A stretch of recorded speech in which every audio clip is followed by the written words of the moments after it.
Por que votar em Sérgio Moro em 2022 para presidente da República? O Novo já tem o seu candidato, que é o Luiz Felipe Dávila, um cientista político conceituado, respeitado, mas o cenário político aponta para que vários partidos, inclusive o Novo, durante o ano de 2022, vai apoiar o Sérgio Moro como talvez o principal candidato de terceira via capaz de tirar a polaridade entre Lula e Bolsonaro. Esse é o cenário político. Então eu vou escolher aqui o Sérgio Moro como esse representante, vamos dizer assim.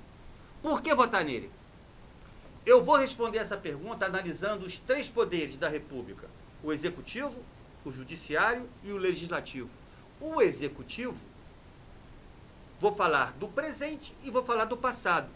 Qual é o passado? Governo do PT, Lula e Dilma, mensalão, petrolão, corrupção desenfreada de bilhões de reais, dinheiro distribuído para partidos políticos que compõem um centrão, para ter apoio parlamentar, botar dinheiro no bolso pessoalmente dos políticos e financiar a campanha política.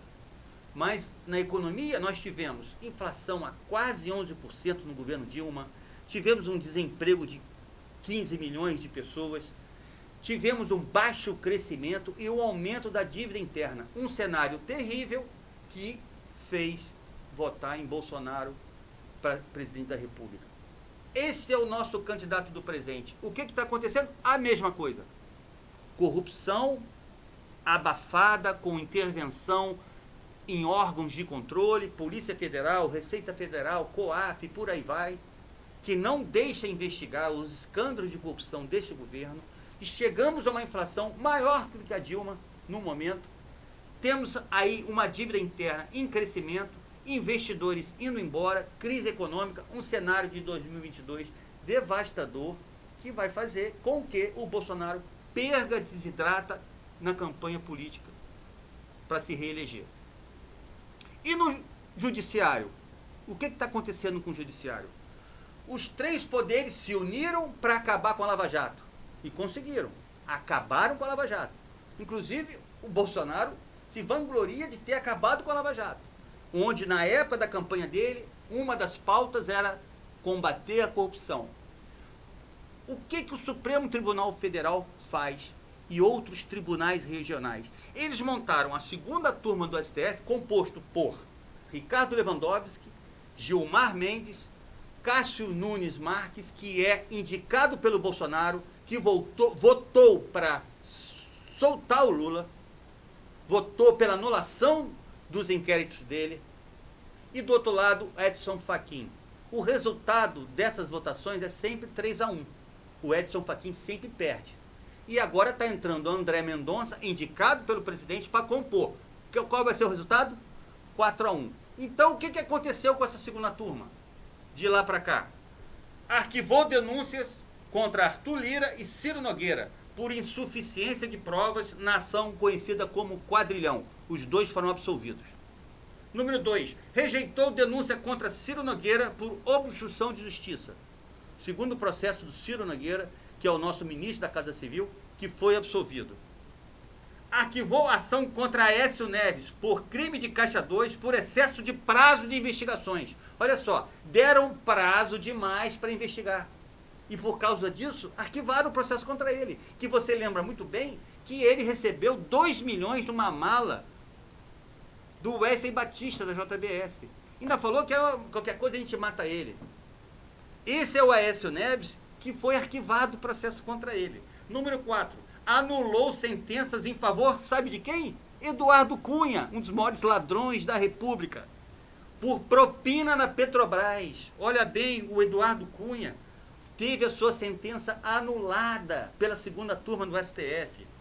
Número 5, anulou a sentença em favor também de Eduardo Cunha, de 24 anos de prisão por corrupção e lavagem de dinheiro.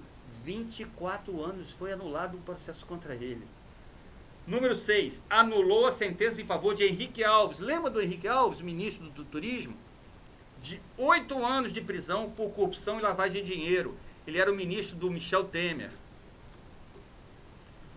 Número 7, Suspensão das condenações do Lula da Lava Jato por discordância da jurisdição.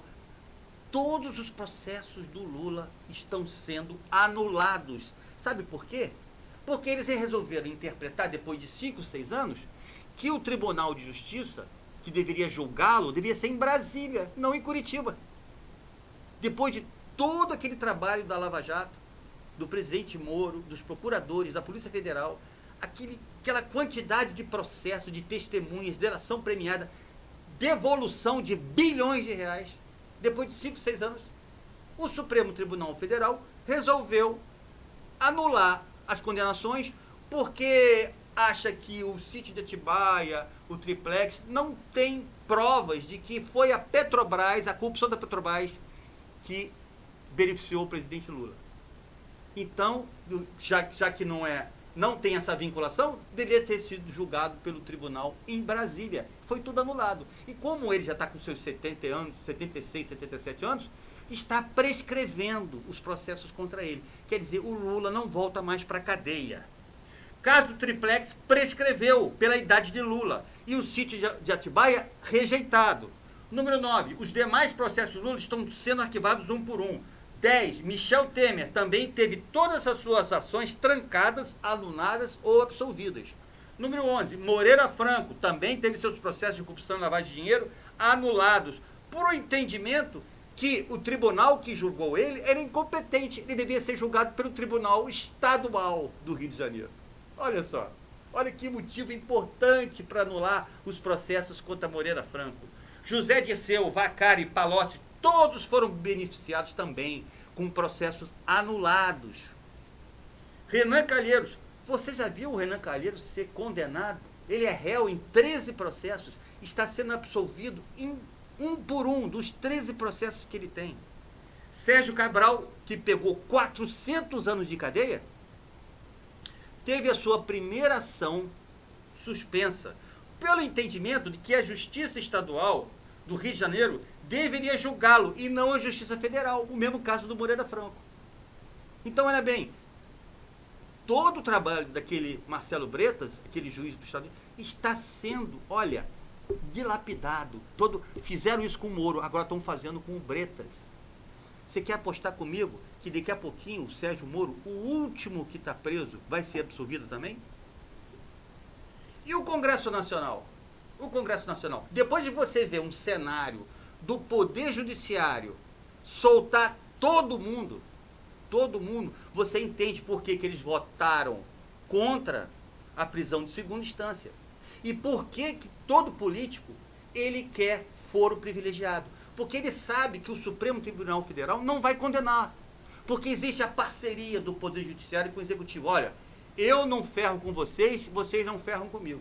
Porque se você pensar bem, foro privilegiado é ruim, porque você vai ser julgado pela quarta instância, que é o Supremo Tribunal Federal. Se você não tem foro privilegiado, você passa pela primeira instância, você pode recorrer, vai para a segunda instância, você pode recorrer. Como você só pode ser preso depois do trânsito do julgado, depois da quarta instância, você pode ficar recorrendo indefinidamente, passar para a terceira instância, que é o Tribunal de Justiça, o Superior Tribunal de Justiça, e depois para passar para o Supremo Tribunal Federal. Isso aí vai 20 anos, aí prescreve. Mas por que eles não querem? Porque eles têm a segurança que no Supremo Tribunal Federal eles vão ser absolvidos. E o Congresso Nacional, o que está fazendo? Não vota a prisão em segunda instância. Não vota o fim do foro privilegiado. Desfigurou a lei da improbidade administrativa, que foi apelidada da PEC da impunidade. Desfigurou o projeto anticrime, que o ex-ministro da Justiça, Sérgio Moro, desenvolveu esse projeto e que ele pediu para o Bolsonaro vetar algumas decisões do Congresso Nacional e o Sérgio Moro e o Bolsonaro não vetou a pedido do Sérgio Moro. Anistiou as candidaturas laranjas das mulheres, lembra do escândalo do PSL? E não vota a reforma administrativa, que vai cortar benefícios, privilégios, vantagens desses caras. Então, meu amigo, o povo brasileiro não está prestando atenção nesse conluio dos três poderes. Montesquieu nunca poderia imaginar, quando ele criou os três poderes, que isso acontecia no Brasil, né? Essa corrupção, essa relação entre eles. Isso é um dos motivos que nós temos que votar em Sérgio Moro, para resgatar a Lava Jato e acabar com essa impunidade, tá bom? Mas para isso ele precisa também falar sobre políticas liberais, para voltar o emprego da população, o crescimento econômico e combater a pobreza. Ele tem que ir para a rua e começar a fazer a sua campanha. Se ele começar a subir nas pesquisas, todos nós vamos apoiá-lo, inclusive o Novo. Tá certo? Tamo junto. E depois temos outro vídeo aí fresquinho, hein?